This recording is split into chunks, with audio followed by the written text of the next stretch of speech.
Now I guess I'll be with you till the end my way.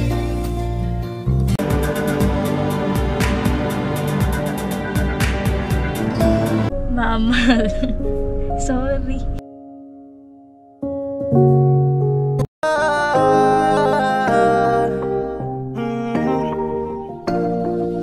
Kung sa pagtulong ng usapan ko, yan alis sa kalam. Wala na akong masasabi sa taon. Mga kanoli, magandang araw po muli sa inyong lahat. At ito ay meron kayong mga panood, no, na kakaibang kwento rin ng buhay. Isang mag-aaral or nag-aral at graduate na siya sa kanyang pag-aaral, pero maraming pagsubok ang kanyang dinanas at sila po ay naninirahan or nakikitira sa kanilang lola sa loob na ng 10 years. At tunghayan nyo mga kanoli ang kwento ng kanyang buhay, at hindi ko pa ma-detalye lahat kasi ang naka-scout sa kanya ay si Pula. Ayan, so eto po siya, si Gwen. Yan, ito po siya, si Gwen. Hello Gwen. Hello po. O mag-hi ka muna sa mga kanoli dyan. Hello po sa mga kanoli. Ayan, at direct to the point na tayo. Talagang lihiti mo kayo dito sa Bato? Opo. Saan ka pinanganak? Dito rin po sa Bato. Kaso nung una po na naninirahan po kami dun sa Iriga City. Bali nakikitira lang po kami sa lola po namin. Bali yun po yung mama ng aking mama. Ilang kayo magkakapatid? Bale 4 po kami, kaso yung isa nasa heaven na po. Pang ilan ka? Bunsong kapatid po nila. Bunso. Bali, anong trabaho ni mama mo? Bali si mama nasa bahay lang po, nagtitinda. Nagtitinda si mama ng mga mo? ulam, tsaka sari-sari store po. Mga tindahan, Opo. may mga bumibili. Ano mga customer nyo dun? Yung customer po namin dun palagi,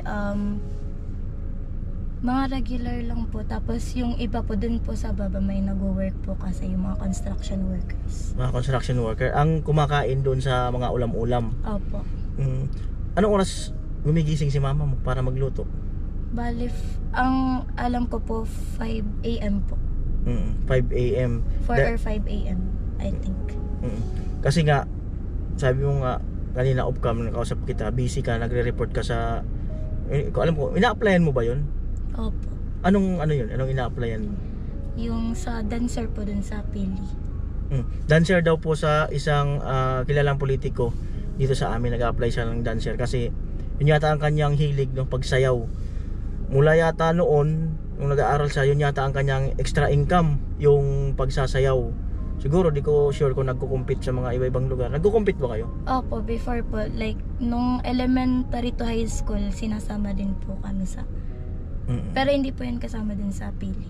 Bali sa school po yun. Si papa mo, anong trabaho?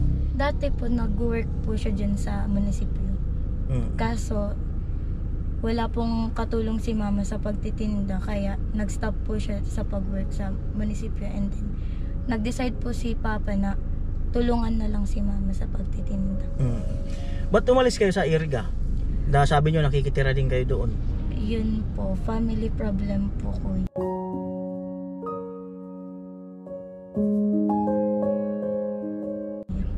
Kaya balik-balik lang po kami doon. Bali ngayon, anong grade 8 po ako, dun po nakapag-decide yung mama ko na magstay na po dito sa Bato. Ayan. So dito sa tinitirahan nyo, bali kaninong bahay yan at kaninong lupa? Bali yung lupa po dito sa Bato, nakikitira po kami dun po kay nanay po ng papa ko. Siya po yung may-ari nun. Ilan kayong nakatira doon sa bahay na yun? Bali 11 po kami dun. So mga kanoli, 11 person daw silang nakatira doon sa isang bubong. At sa makatuwid, siksikan sila doon sa bahay na yon. Sa bali 10 years na rin kayo dyan naninira? Yes. O dyan 10 years na talaga kayo? So 10 years na raw sila dyan na naninirahan. Ano yung pinakamahirap mong naranasan dyan ng mga bagyo? Ayan po. Yung mga malalakas na bagyo, hindi ko na po kasi maalala kung anong pangalan niya. Bali, ilang beses na din po kaming palipat-lipat dahil yun na nga po na nawawash out yung bahay namin. Kasi yung bahay po namin dito sa Bato, gawa lang po siya sa kahoy. Kaya once na may malalakas na bagyo, talagang nagigiba po siya. Kaya kailangan din namin na every time na talagang kailangan ng umalis, ano po kami dyan sa kapitbahay namin or kung saan pwedeng mag-evacuate kami. Pero nangarap ka na na magkaroon kayo ng pamilya ng sariling bahay?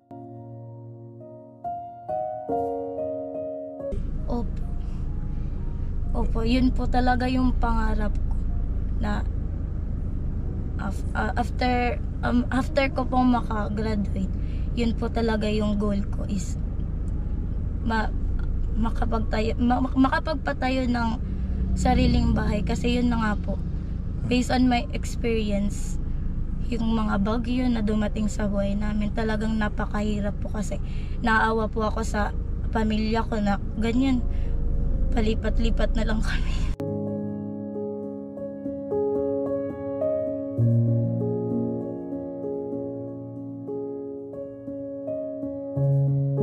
Saka hindi kayo makaipon ng sariling gamit, no? At tingin ko wala kayong sariling privacy doon. Na ano ba, gusto nyong mag higa-higa or ano man. Hindi, kasi ang dami nyo pala. 11 person kayo doon sa isang bubong. Siguro yung pag-aaral mo noon, ginamit mo bang dedication yun na kailangan ko mag-graduate makapagtrabaho para mabigyan ko ng bahay sila mama? Yes po. Yun ba yung nasa isip mo? Opo. Kasi ako na po nakaranas ng paghihirap ng buhay, kaya talagang porsigido ko na makapaghanap ng work and then makapag-ipon ng pera para makapagpatayo ako ng sariling bahay po namin. And makatulong na rin po sa family ko. Sige lang. Paano kung napupunta ka sa mga kaibigan mo na pagpasok mo, wow, ang ganda naman ng bahay nila. Hindi mo ba na-i-compare yung sarili mo?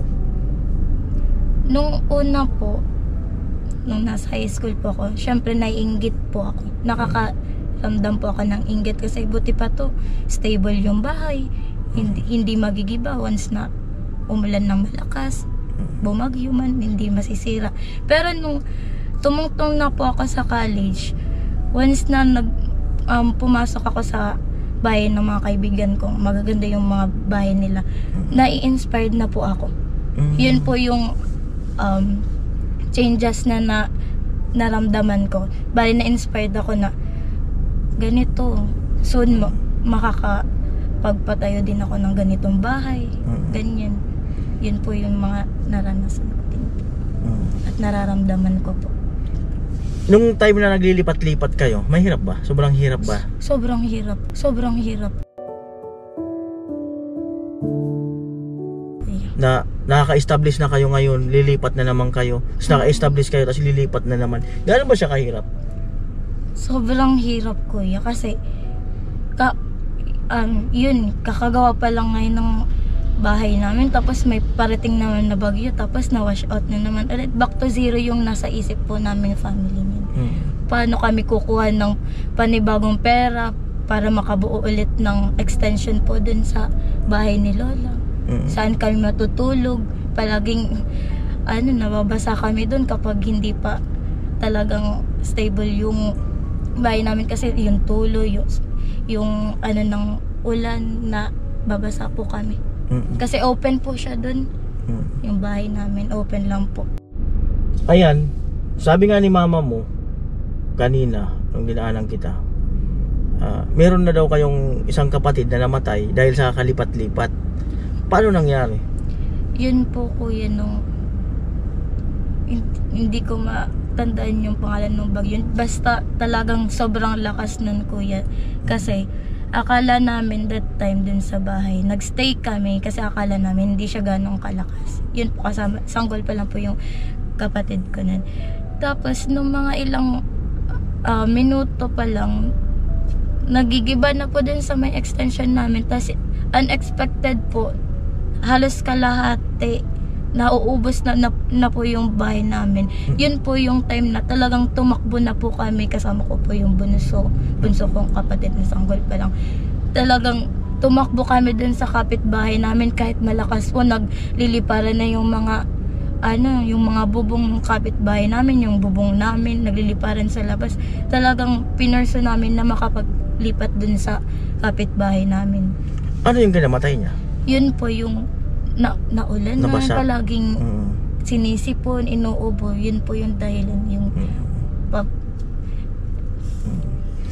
Ayun mga kanuli, ngayon naman ikwento natin kung paano siya nakagraduate ng 4 years course in college or yung high school. Kasi nga hirap din ang kanilang buhay. Paano ba nila tinustusan or paano niya ginawa or paano niya nalampasan yun? Sige, mag-college na agad tayo. Nung first year college mo hanggang second third year, fourth year, ano yung mga naranasan mo? Bali kuya, sila mama yung and si uncle ko po, yung Tito Jun ko po, yung principal po dyan sa HTC. Tumutulong din po yun sa tuition fee ko. Kaso nung pabigat na po yung bayarin sa college, dun po ako naghanap ng racket ko po. Kasi as a dancer, may talent naman po ako, dancer po ako. Naghanap po ako ng mga gusto kong salihan na grupo na kailangan na mapagkakakitaan. Kasi yung mga perang naiipon ko kapag sumasayaw ako, yun din po yung iniipon ko para if ever na may may babayarin sa school, makabawas-bawas sa babayaran din nila mama. Pero paano yun kung talagang wala? Namamasahe ka papuntang Nabua, di ba? Opo kuya. Paano yung mga araw na yun? Tapos kung may baon ka ba o wala, paano mo sinesurvive yung 1 week? Sa pag-practice teaching ko po, may nag-help din po sa akin, bali friend ko po. May motor po siya, yun po yung naghahatid-hatid po sa akin. Tapos si papa po, siya po yung kahit maaga po akong gumising, nagigising kapag magpa-practice teaching, handa po siyang i-prepare yung baon ko po sa maghapon. Sinabi mo na ba kay mama mo? Or naisip ba ni mama mo na sabi niya, graduate na yung anak ko, magkakabahay na kami? Kwento mo ba sa kanya yan na ma, gusto ko bigyan ko kayo ng bahay? Kwento mo yun? Opo. Paano mo pagkakasabi mo sa kanya? Actually kuya, mas open po ako kay papa ko po. O kay papa mo? Paano mo sinabi kay papa mo? Sabi ko, nung mismong graduation po kuya, sabi ko kay papa, ako graduate na po ako. So ito na yung simula ng paghanap ko ng work. Matutulungan ko na kayo kasi yung pinaka-goal ko talaga, papa, mabigyan kayo ng bahay. Para hindi na natin maranasan yung palipat-lipat. Gusto ko talagang magkasariling bahay tayo. Yun talaga mismo yung sinabi ko. Nung graduation day mo, nung college, sobrang saya ba? Di kasi ako nakapag-college eh. Ano yung naramdaman mo talaga? Sobrang saya kuya. As in, napakasarap sa pakiramdam na parang sukli ko na rin po yun kila mama sa lahat ng paghihirap nila, matustusan lang nila yung pag-aaral ko at makapagtapos rin po ako sa pag-aaral. Bale, success po yun sa buhay namin. Bale, ilan pa yung kapatid mo dito? Bale, 2 na lang po. Bale, 3 kayo dyan? O 5 kayo, no? Opo. Pati si mama at papa mo. Paano yung kwarto dyan? May sarili kayong kwarto? Or sa sala lang kayo nakahiga? Bale, may sariling kwarto pero sikip po. As in sikip po. Siksikan talaga kayo? Siksikan po kami. Pero separate din po yung kwarto ni mama tsaka sa amin pong magkakapatid.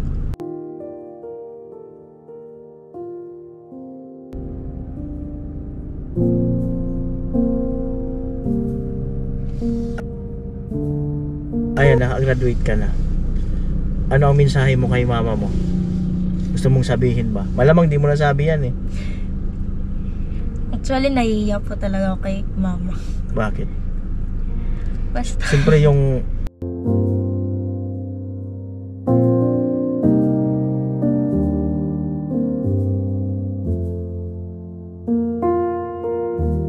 alagaan kanya, di ba?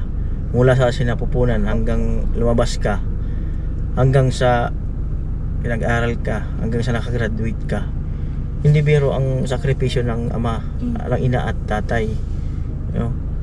Baka may message ka kay mama mo. Mama.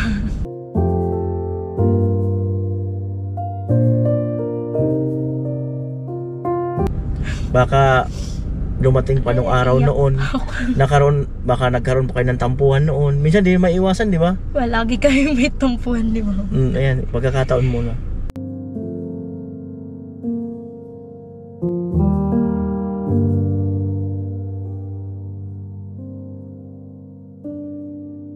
Mama. Sorry. Sorry po kasi pasaway ako since elementary hanggang college talagang pasaway ako, pero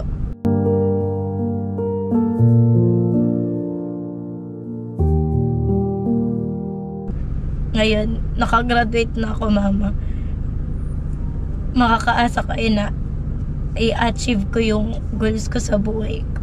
Kasama kayo, mama.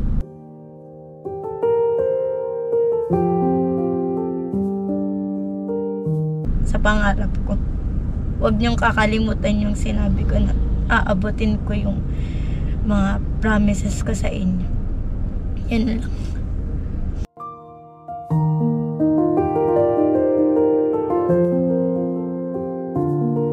Mama, close kayo. Ay, si Papa. Ayan pa. Thank you. And kay Mama, thank you din, Mama. Thank you, Papa, kasi every time na down ako sa schoolworks, nagpapa-advise ako sa'yo, andyan ka palagi para i-cheer up ako na kayang-kaya ko yan, maabot ko yung mga pangarap ko sa buhay, makakapagtapos ako. Thank you so much, Mama and Papa, kasi hindi niyo ako sinukuan, though pasaway daw, pasaway po ako. Sorry, and mahal ko po kayo. Mahirap ba yung mataas ang expectation sa'yo na nasa paligid mo? Mahirap ba? Mahirap. Paano? Ay, nakaka-pressure, kuya, kasi syempre kailangan mong ma-meet yung expectation nila sa'yo, kasi syempre napakataas yung tingin nila sa akin. So kailangan iporsige ko po talaga yung mga goals ko sa buhay para yun, makita nila yung result na kaya ko. Napipressure ka? Iniisip mo rin siya ng iniisip? Mga ganun? Opo, kuya, kapag pag time na nakahiga na ako, matutulog na ako, ayan, bigla na lang maiisip ko yung lahat-lahat na maraming naghihintay sa success ko. Ayan, para sa kaalaman ng mga viewers ni Kuya Noli, ano yung course mo nga pala? Bachelor of Secondary Education, major in Mathematics po. Ayan, so major in Mathematics po siya. Isa po siyang teacher pagka nakapasa po siya sa anong tawag doon? License? Opo. Licensure exam. Ayan, pag nakapasa sa doon, ay magiging ganap siyang teacher po. Honor ka, di ba? Ano yung honor mo doon nung college ka? Cum laude po. Ayan, so cum laude po siya. Yan po ang pasaway na cum laude. Cum lauding pasaway. May nagko-cum laude palang pasaway. Sobrang pasaway. Ang birang buhay. Ay, gaano ka-stricto si mama mo sa'yo? Hindi naman po masyadong stricto talaga. Sadyang pasaway. Kaya hindi ko siya ma-feel na stricto kasi pasaway ako. Ganyan. O si papa mo, gaano ka-stricto?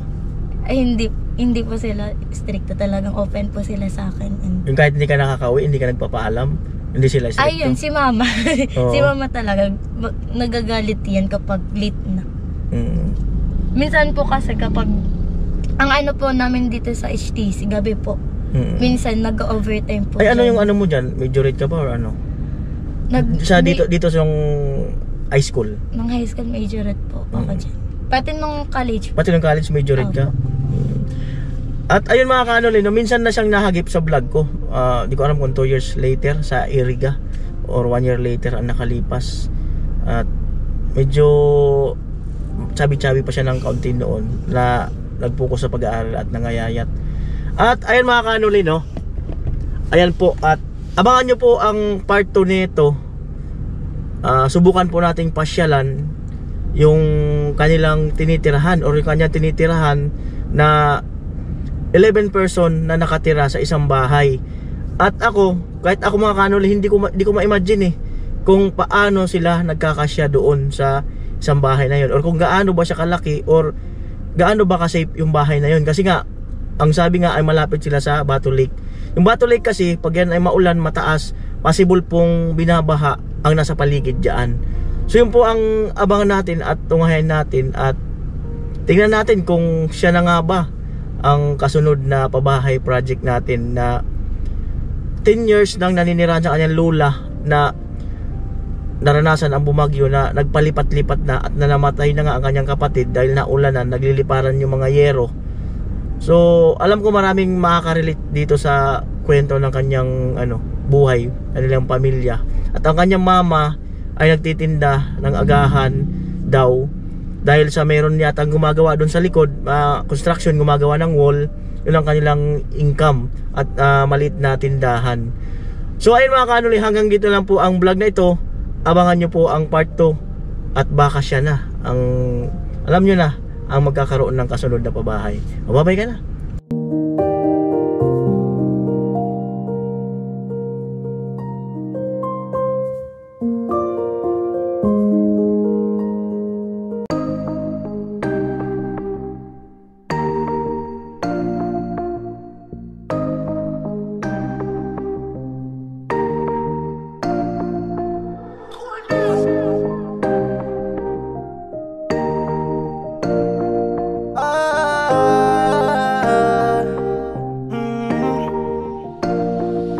Kung sa pagtulong ng usapan ko yan ulit sa kalam, wala na akong masasabi sa taon na yan. Kasi siya ay kakaiba, mas sinuuna pa ang pagtulong niya sa kapwa, doon na siya masaya. Kung sa pagtulong ng usapan ko yan ulit sa kalam, wala na akong masasabi sa taon na yan. Kasi siya ay kakaiba, mas sinuuna pa ang pagtulong niya sa kapwa, doon na siya masaya. Kuya Noli sa kalam, di tulad ng iba dyan. Kuya Noli sa kalam, matuwid lang ang daan. Landas na patutunguhan kung saan ay tulungan. Damayan, dapat na tularan, sadya makabayan. Wala na akong masasabi pa dyan, pagtulong sa kapwa kayang ganapan. Kuya Noli sa kalam, dami nakakaalam, matagal na ring ramdam, sa kahirapan ay may pakialam. Salamat, sana ipagpatuloy mo yan. Pagtulong sa kapwa ay mahalaga, huwag makinig sa iba. Kaya mo yan, magtiwala, handa kaming sumuporta. Sa Diyos lang ay maniwala, huwag na huwag kang manghihina. Kuya Noli.